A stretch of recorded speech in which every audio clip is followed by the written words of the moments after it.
today in the morning, I've had a role in our government of Kenya, but out of personal decision, I've chosen to step down so that we can all work together as a country and as a nation to take the country forward, not as an opposition, but as interested partners in the development and the growth of our nation. So, ladies and gentlemen of the press, esteemed stakeholders and fellow Kenyans, the University Student Leaders Association, USLA, stand before you today to sound the following clarion call to our Kenyan's education system. The Kenyan education system, due to lack of resources but amalgamate combination of mismanagement of resources and systematic failure that is robbing our students and undermining our institutions and jeopardizing the future of our nation. Having been a student leader and the president of Moi University, education to me is a fundamental pillar for national development and social mobility to everyone. Thus, when there is a challenge, anytime, I'll wake up and say what has to be said. And with that, I want to recommend the student leaders who are here for giving me an opportunity to serve as the executive director of the University Student Leaders Association. The Ministry of Education, despite receiving one of the largest annual budget in the education system and allocation, has an obligation to ensure that our universities get enough resources, outrightly from the national treasury down to the universities, and give university students a very great and prosperous education. Recent audits and financial disclosures reveal a grim reality of billions of shillings meant to empower learners are being mismanaged in one way or another through ghost schools, fraudulent schemes, and mismanagement of programs. The victims of this systematic failure are not abstract numbers. They are the 160,000 eligible students who, in one or another, may be denied funding, and the countless others dropping out of the universities and TVETs, and the marginalized youth whose dreams of social mobility are being crushed by mismanagement of resources at the helm of leadership. And thus we request and demand that the Cabinet Secretary of the Ministry of Education and the entire stakeholder system to wake up and ensure that they respond to the crisis that we have as a nation. I'll invite Alice to come and go through the paragraph.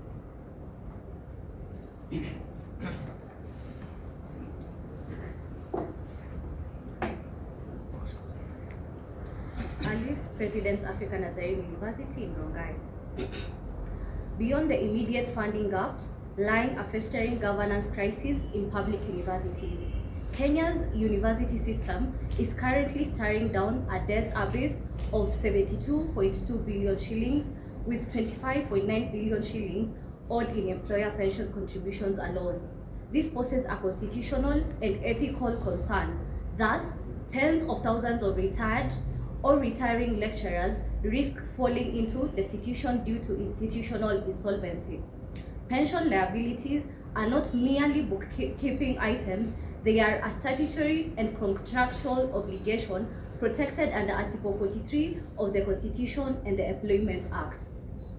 Even more disconcerting, in the depth of financial mismanagement reported in annual audit statements, the Auditor's General 2024 report revealed that over 44.2 billion shillings remain unaccounted for across universities and technical and vocational education and training institutions. The procurement irregularities are non-existent and receipts to outright theft. The rot appears systematic.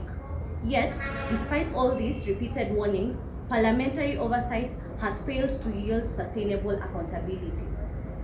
To compound matters, the revised 2023 hybrid university funding model, which sought to combine government scholarships, HELB loans, and private sector partnerships, has been rendered ineffective after a High Court injunction temporarily halted its implementation.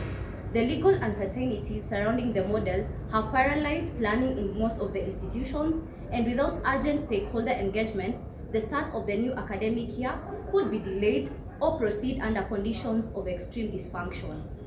Adding insult to the injury, over 25,000 qualified teachers were denied promotion in the 2025-2026 cycle after Parliament voted down a 2.2 billion shillings allocation sought by the Teachers Service Commission. The decision, widely condemned by the Kenya Union of Post-Primary Education Teachers, KUPPET, has led to widespread demoralization within the teaching profession, further eroding the morale of frontline educators.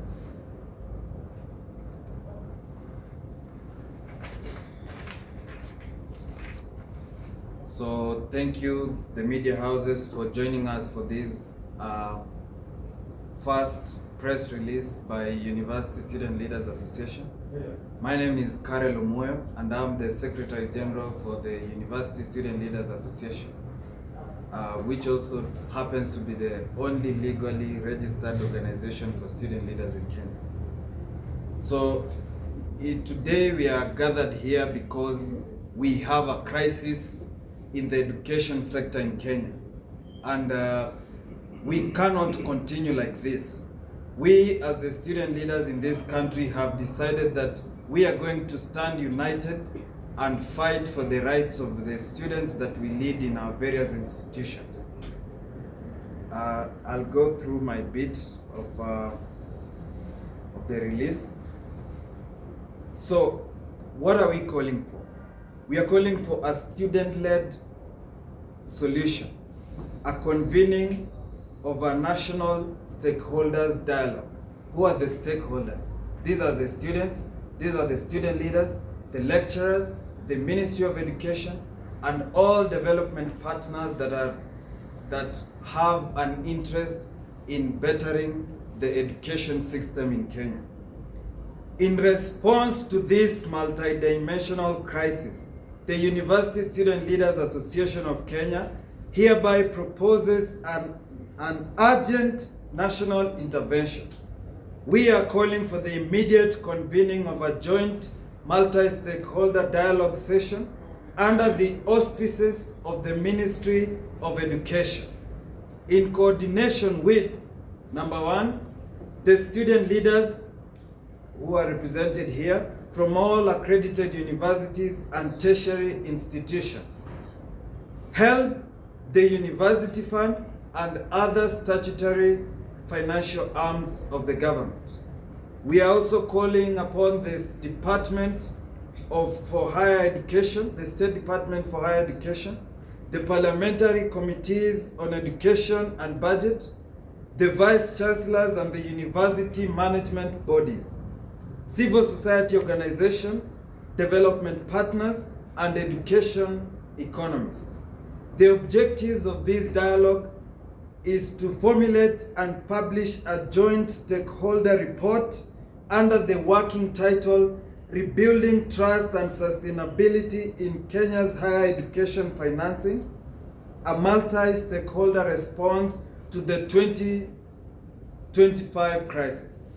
This document will serve as both an accountability framework and a policy action plan to be submitted to Parliament and the National Treasury before the supplementary budget review in the next 60 days.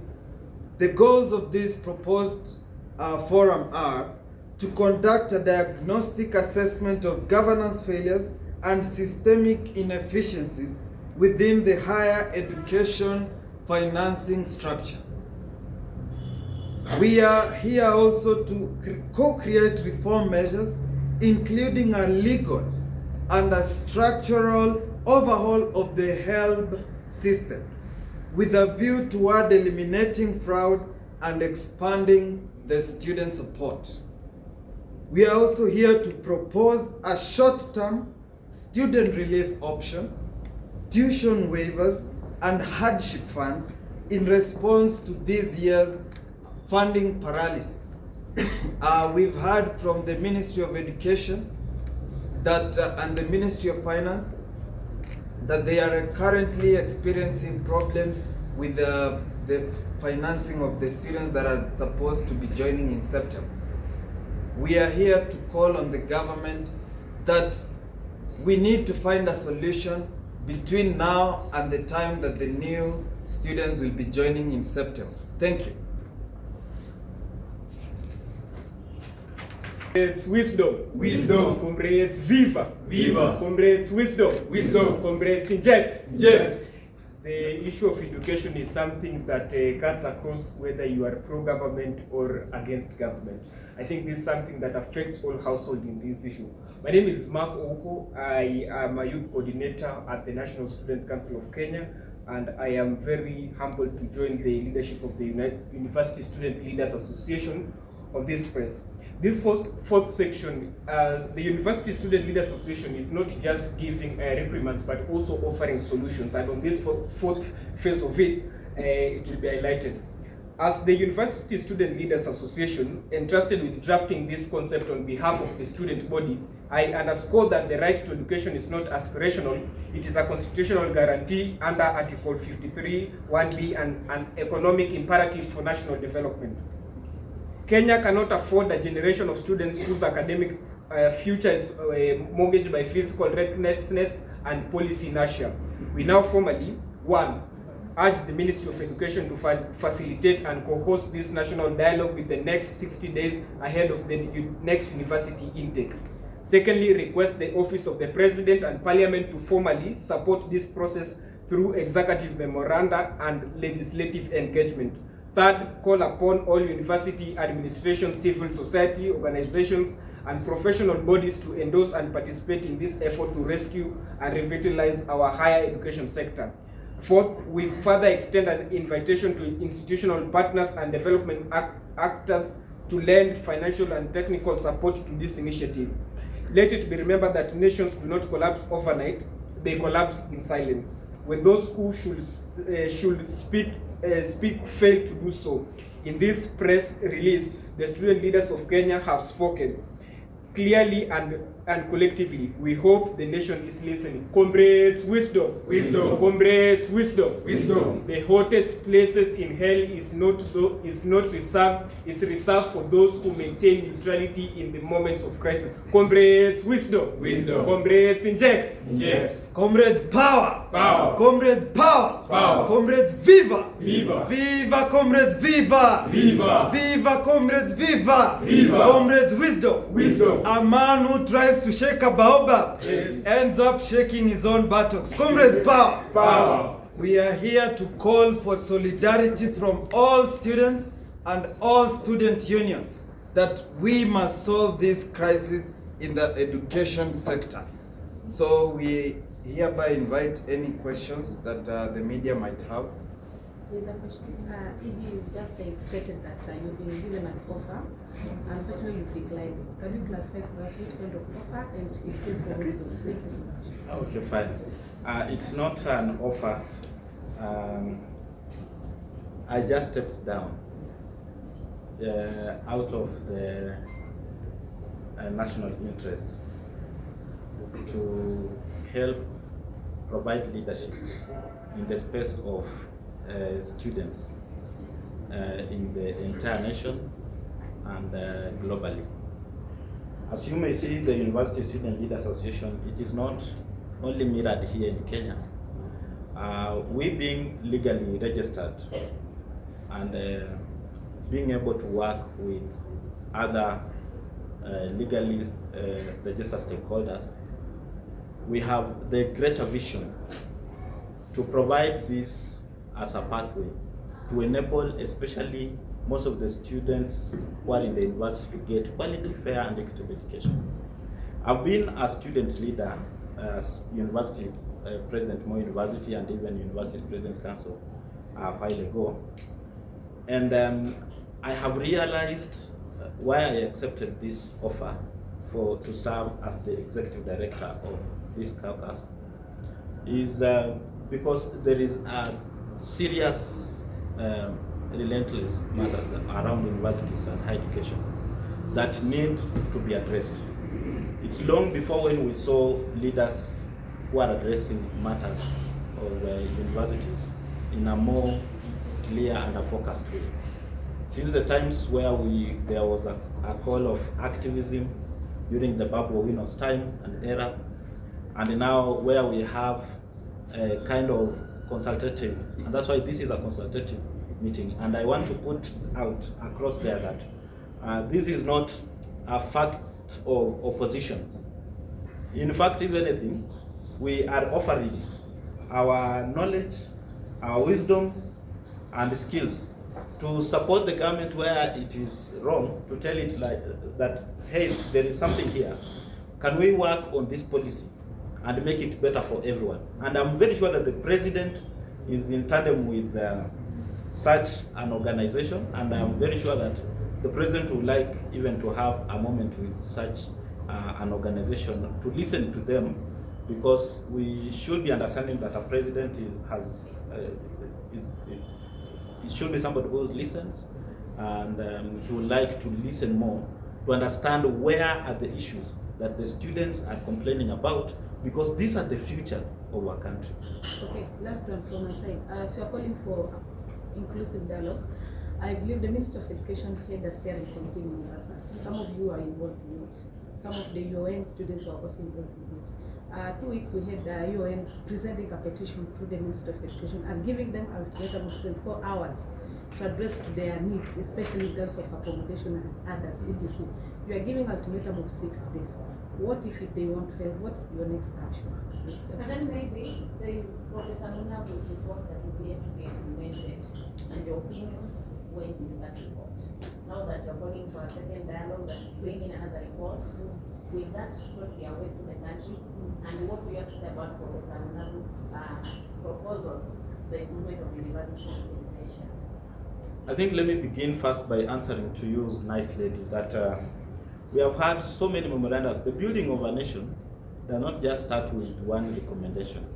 Even when we are building on the constitution that we enjoy, all of us, the 2020 constitution, we had so many recommendations. And we had to consider which one is the best for all of us. So as we await for his recommendation, and as you had alluded that there are some people who had already given in their input on the recommendations that are out, that are yet to be out, there is no problem in having to restructure where we find that there is difficulty. Especially today, there is still a crisis around university funding model. We are aware that a number of vice chancellors accepted that this is the best way forward, but the student, who is the client? I think in any business, I would assume to say that business is not, education is not business. Yeah? Education is supposed to be an equalizer of everyone, including you, the media. And so in this journey, we want to call even upon you, where you see that there is great input that you want us to emphasize and help the nation find a better direction, then that is the way to go. My name is Musuru.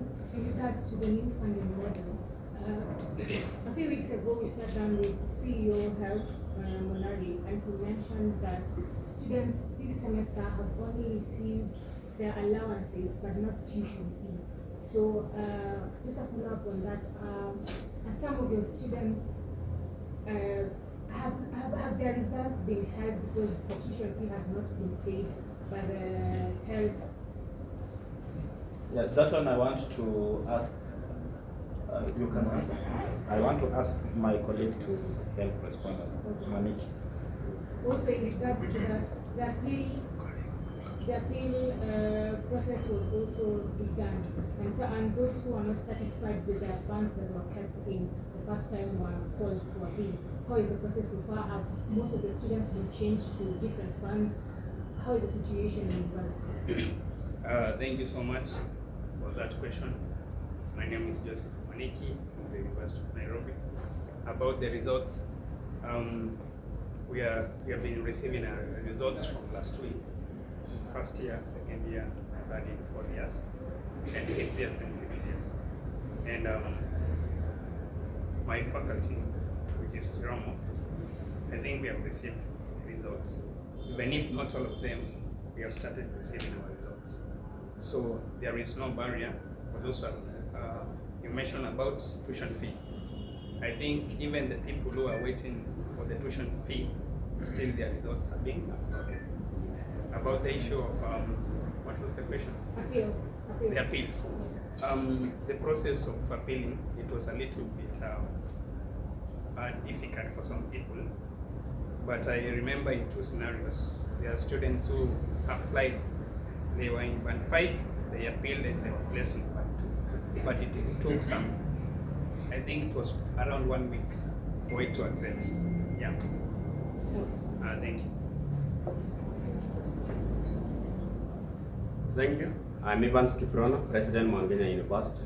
And to respond to number 1, the early loan cases, we have of course reported the issues to the early loan boards, and up to date they have not given us the way forward. And we have the majority of the students affected, especially in batch number 6119, which up to date they have not disbursed the early loans to the students. Concerning the appeal cases that we forwarded to our students, you will find that the government or the early loan and even the system itself that was formulated has not served the due process that we ought to have been implemented. So up to date, it is still pending, and we are still advocating for the same for our students. Number 1, for the early loans to be dispersed so that they can start for the exam. For our universities, we have assisted them to sit for the exams, but up to date, they have not been allocated with the same funds. And now we are in the next financial year. We don't know if they are going to release those amounts of money, which it accumulates. For Mount Kenya University, we are having 8,023 students who are affected. Up to date, we have not received any follow-up from the early loan board. So we are still following up with the cases, and we are still hopeful that our students will get the due process on allocation and disbursement of early loans. Yes. Okay, just a follow-up on that. Is the issue students not getting the full amount they had applied for, or not getting the amount completely? Also with that, Mount Kenya being a private university, do you think that is what is affecting your university, since on the other hand, Moniki in your end says the students are getting everything that they require? Yes, because it is a private institution, we have also our students who are brought by groups. And we are in private institution, but we are public students. So when we say it or we term it as private, it means we are terming it in terms of the staffs being paid. Our students who are affected by the early loans, of course they pay for themselves. And they didn't get the full amount, fully, incomplete, not even the tuition. Because for our students, they are not given the upkeep fees. They are only given the tuition fee. So completely they didn't receive any amount. Yeah.